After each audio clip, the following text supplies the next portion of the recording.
that in all my discussions with Prime Minister Netanyahu, President Herzog, the Security Cabinet.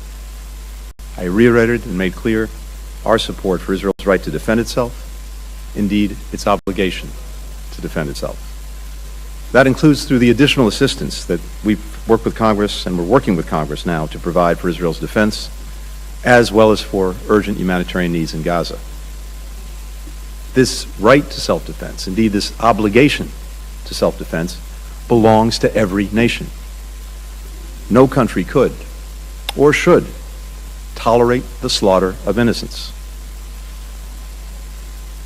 You've heard me speak to some of the stories that Israelis have experienced on October 7th. Today, we saw additional images, additional footage collected by the Israeli government from, it remains almost beyond the human capacity to process, to digest. I saw, for example, a family on a kibbutz, a father, two young boys, maybe 10, 11 years old, grabbing them, pulling them out of their living room, going through their very small backyard and into a shelter, followed seconds later by a terrorist who throws a grenade into that small shelter. And then as the father comes staggering out, shoots him down. And then the boys come out. And they run into their house. And the camera in the house is filming everything. And they're crying. "Where's Daddy?" One says. The other says, "They killed Daddy. Where's my mommy?" And then the terrorist comes in and casually opens the refrigerator and starts to eat from it. That's what we're dealing with. And it is striking and in some ways shocking that the brutality of the slaughter has receded so quickly in the memories of so many. But not in Israel, and not in America. 35 Americans were murdered that day as well, and more than 200 foreign nationals from 35 countries. I've returned to the region to engage in intense diplomacy with our partners to try to help ensure that an attack like October 7th never happens again.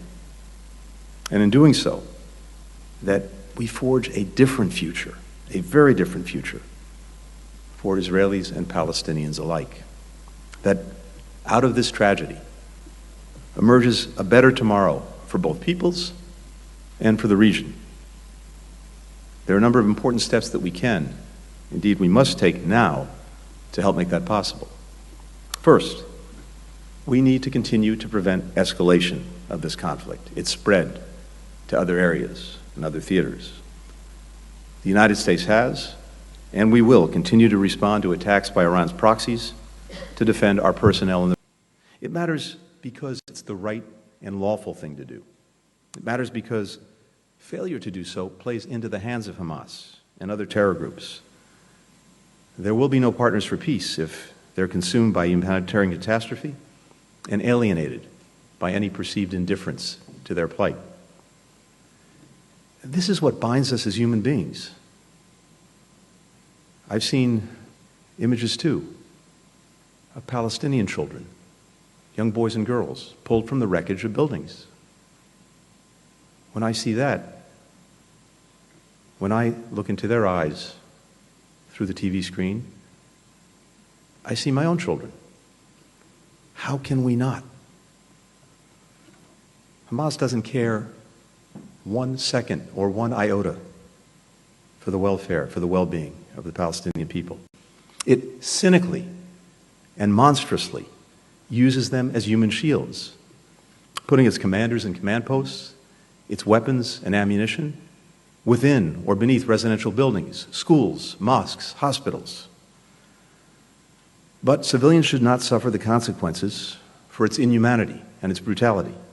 We've provided Israel advice that Only the best of friends can offer on how to minimize civilian deaths while still achieving its objectives of finding and finishing Hamas terrorists and their infrastructure of violence. Today, I spoke with Prime Minister Netanyahu and other senior officials about concrete steps to do that. President Biden has consistently stressed the need for Israel to operate according to international humanitarian law. I also emphasized that the protection of civilians must take place not just in Gaza, but also in the West Bank, where incitement and extremist violence against Palestinians must be stopped and perpetrators held accountable. Third, we need to substantially and immediately increase the sustained flow of humanitarian assistance into Gaza and getting American citizens and other foreign nationals out of Gaza. Since we reached agreement with Israel, Egypt, and the United Nations 2 weeks ago on mechanisms to enable humanitarian aid to begin reaching civilians in need, we have scaled up deliveries. We've gone from 0 to now over 100 trucks going into Gaza through the Rafah crossing every day. But this is still not enough. I spoke to Israeli leaders about tangible steps that can be taken to increase the sustained delivery of food, water, medicine, fuel, and other essential needs, while putting in place measures to prevent diversion by Hamas and other terrorist groups. We've identified mechanisms to enable fuel to reach hospitals and other needs in the south.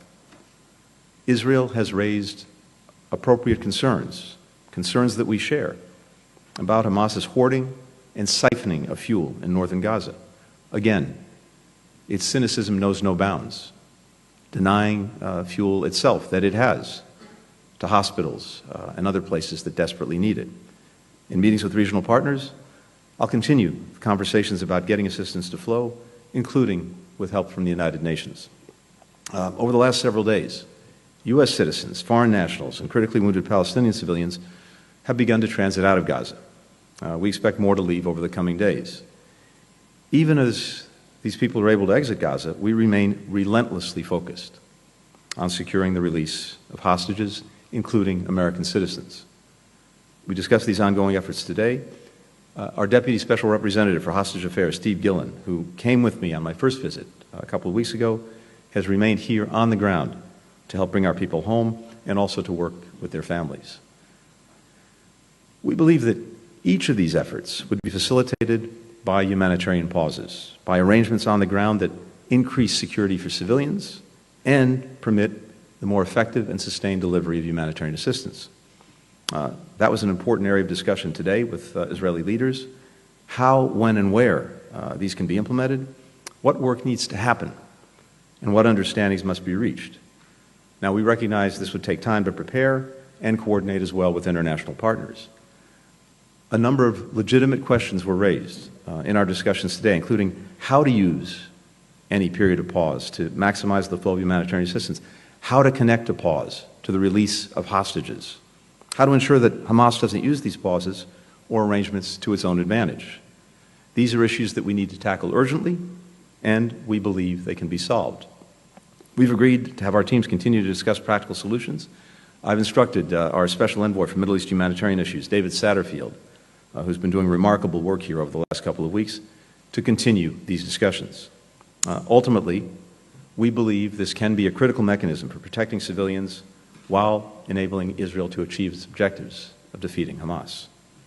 Finally, and importantly, even as we work toward progress on each of these urgent needs, we're focused on setting the conditions for a durable and sustainable peace and security. The United States continues to believe that the best viable path, indeed the only path, is through a two-state solution. That's the only guarantor of a secure, Jewish and democratic Israel, the only guarantor of Palestinians realizing their legitimate right to live in a state of their own, enjoying equal measures of security, freedom, opportunity, and dignity. The only way to end a cycle of violence once and for all. And it's precisely now, in the darkest moments, that we have to fight hardest to preserve a path of stability, of security, of opportunity, of integration, of prosperity, and of peace. Not tomorrow, not after the war, but today. Thank you. First question goes to Leon Bruneau with AFP. Yes, excuse me. Hi, Léon Bruno, Agence France Presse. Thank you for doing this, Mr. Secretary. You mentioned it in your opening speech, of course, and yesterday also you said that it was urgent or concrete measures needed to be taken to ease the fate of Palestinians, civilians. What assurances did the Prime Minister Benjamin Netanyahu give you this morning in your talks? And also on the issue of humanitarian pauses that you say you have discussed, and I understand that you said you don't know where, how, and when, but could you give us a little bit more details on what you mean by that exactly? I mean, is it a stop bombings or what have you? Could you give us some details on that? And then last question very quickly. There was a strike yesterday on AFP's office in Gaza, where we have a continued live feed since the beginning of the conflict. Apparently a missile strike, there's serious damage to our office there. I'd like your thoughts on that, please. Great, Leon, thank you very much. A few things in response. First, when it comes overall to humanitarian assistance, the Israeli government is committed to providing that assistance, or enabling that assistance, more accurately, to get to people in Gaza. And as I said, just over the last 2 weeks, we've gone from nothing getting in through the Rafah Gate to now, I think just today, over 100 trucks. And as I said, that's significant progress in the space of a couple of weeks, but it's also insufficient. And there's a recognition not only by us of that fact, but also by the Israeli government, as well as our Egyptian partners, as well as the United Nations. So we are looking at very concrete, practical ways to widen the aperture, to significantly increase the assistance that's getting in, the food, the medicine, the water, fuel, other critical needs for people who, through no fault of their own, are in desperate need. And we had a good conversation about that today. Again, Ambassador Satterfield, who's here, is working on this every single day. But I'm confident, based on the conversations we had, that you'll see a further increase in the assistance that's getting in to people who need it. With regard to humanitarian pauses, again, we see this as a way of further facilitating the ability to get assistance in, to make sure that the resources are in place as well, to absorb the assistance coming in, to make sure that it gets to the people who need it. We see it as a way also, and very importantly, of creating a better environment in which hostages can be released. And this is a very important piece. So, as I mentioned already, and I won't repeat it, there are a number of very important practical questions that go along with this that we've agreed to discuss and work on. We've agreed that our teams will continue to talk about this in the days ahead. And from our perspective, this can be a critical way to advance many of the interests that I discussed earlier. I haven't seen the details about the strike, Leon, that you alluded to that hit the AFP office in Gaza. And let me just say and say again that as we stand strongly for Israel's right and obligation to defend itself, we also believe that it's vitally important how Israel does this, including with the highest regard for the protection of civilians, and that, of course, includes journalists who are doing extraordinary work under the most dangerous conditions to tell this story to the world, something that we deeply admire, deeply respect, and we want to make sure that they're protected. The next question goes to Corinne Betzalel with Channel 12. Thank you. Thank you, Secretary Blinken, for being here. Two issues. Hassan Nasrallah, the Secretary General of Hezbollah, is talking right now.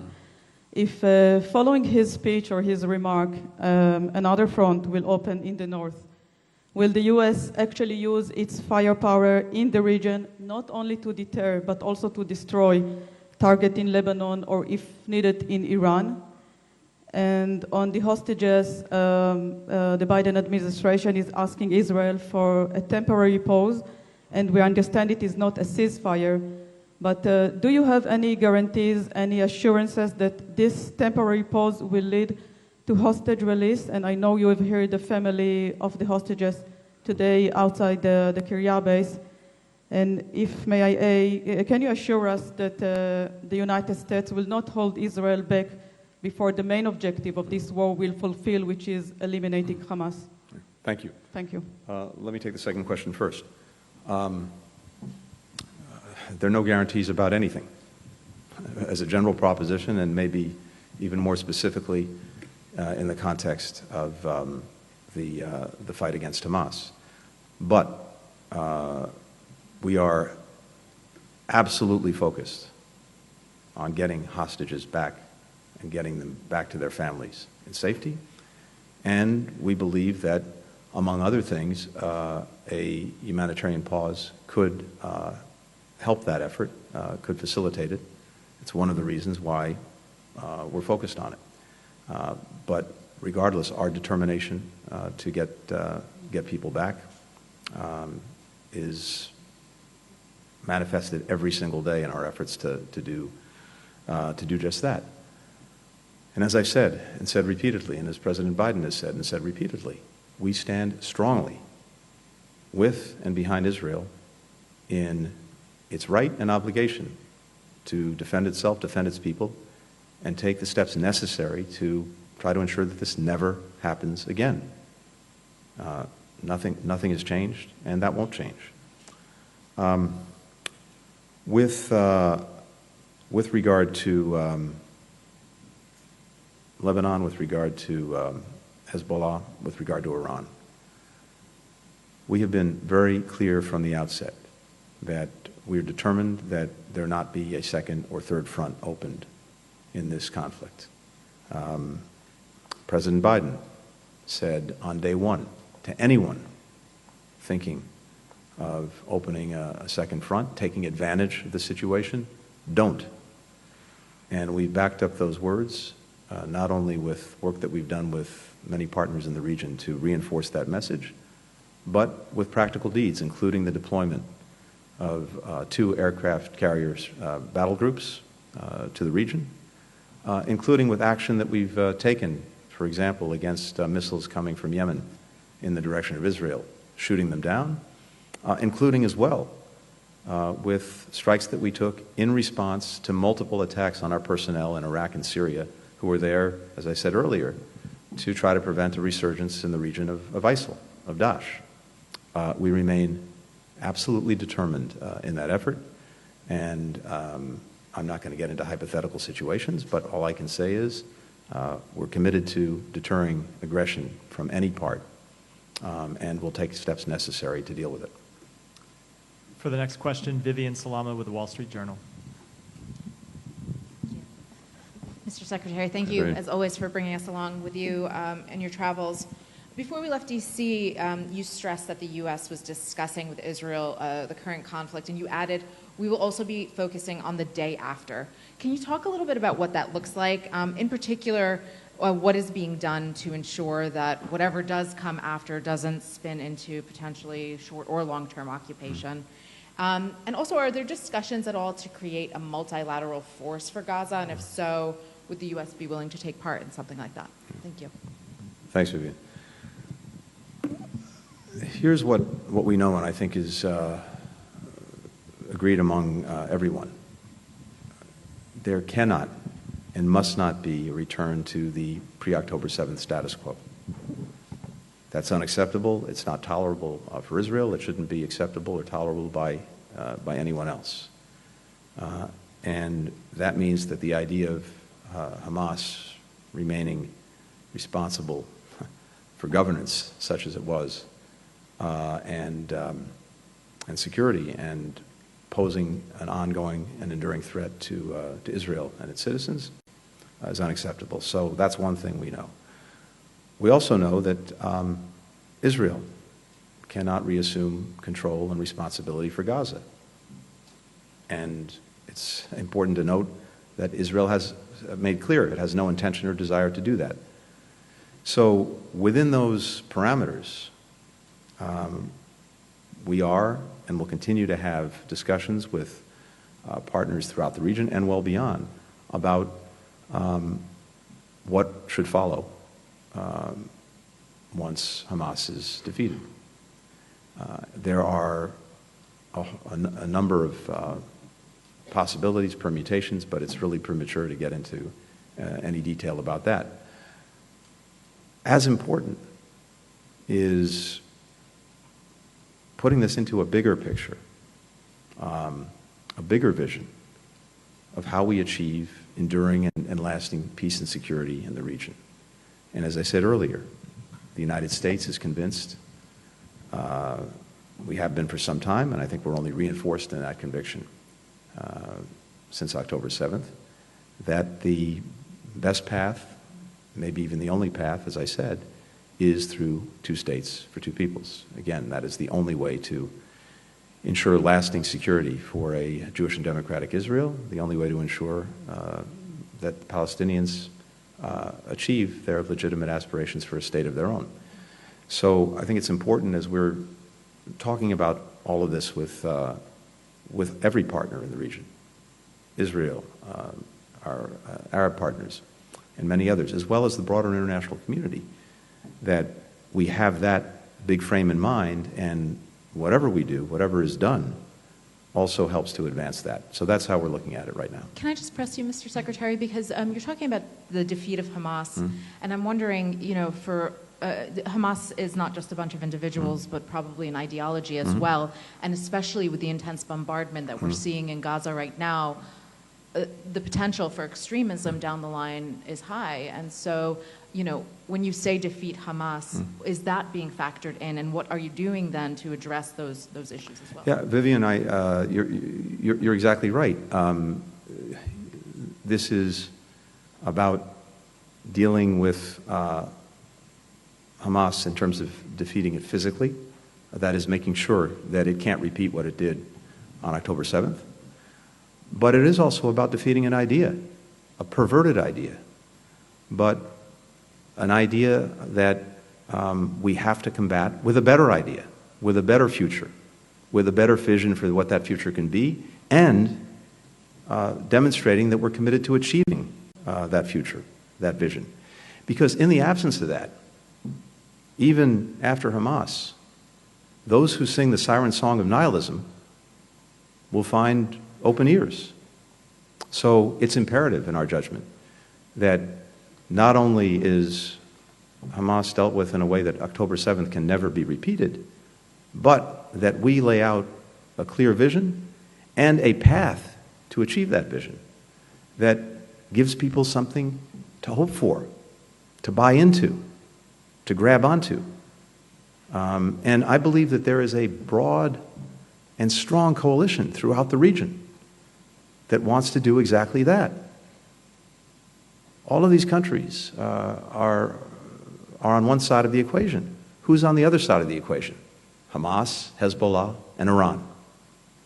So it's incumbent upon us, I think, not only to lay out that vision, but to be clear about the ways that we propose to achieve it. This is not flipping a light switch, needless to say, given how deep-rooted and enduring these problems are. But we have to address this, and we have to address it in concrete ways and with determination. Because again, it comes back to exactly what you said. We have to demonstrate that we have a better idea and a way to achieve it. For the final question, Muhannad Tutunji with BBC. Thank you, Mr. Secretary. First question, the whole world is looking to end this war. When will you ask Israel to stop it? And the next question, the wave of settler violence is increasing with unarmed Palestinians being killed daily. What is the United States doing to address increasing settler violence against Palestinians in the West Bank? Thank you. Thank you. With regard to the first part of the question, again, I'll repeat what I've said. We stand behind Israel's right and indeed obligation to defend itself and to do everything it can to make sure that October 7th never happens again. And we will continue to stand with Israel to achieve that. And as I've also said repeatedly, the way that Israel does so matters, and we've discussed today, as well as in many preceding days, the imperative of doing everything possible to protect civilians, the imperative of doing everything possible to get assistance to those who need it. With regard to extremist violence that we're seeing in the West Bank, this is something that before October 7th was a real concern for the United States, and one that we repeatedly raised in our engagements with the Israeli government, and it's an acute concern right now. Look, I don't want to speak for the Israeli government. It's not appropriate, but I think it's fair to say that what I heard today was a clear commitment from the government to deal with extremist violence in the West Bank, to condemn it, to take action to prevent it, to take action against those who perpetrate it. So this is important, and we will be looking closely to ensure that our friends make good on that commitment. Thank you. Thank you very much. Thanks, everyone.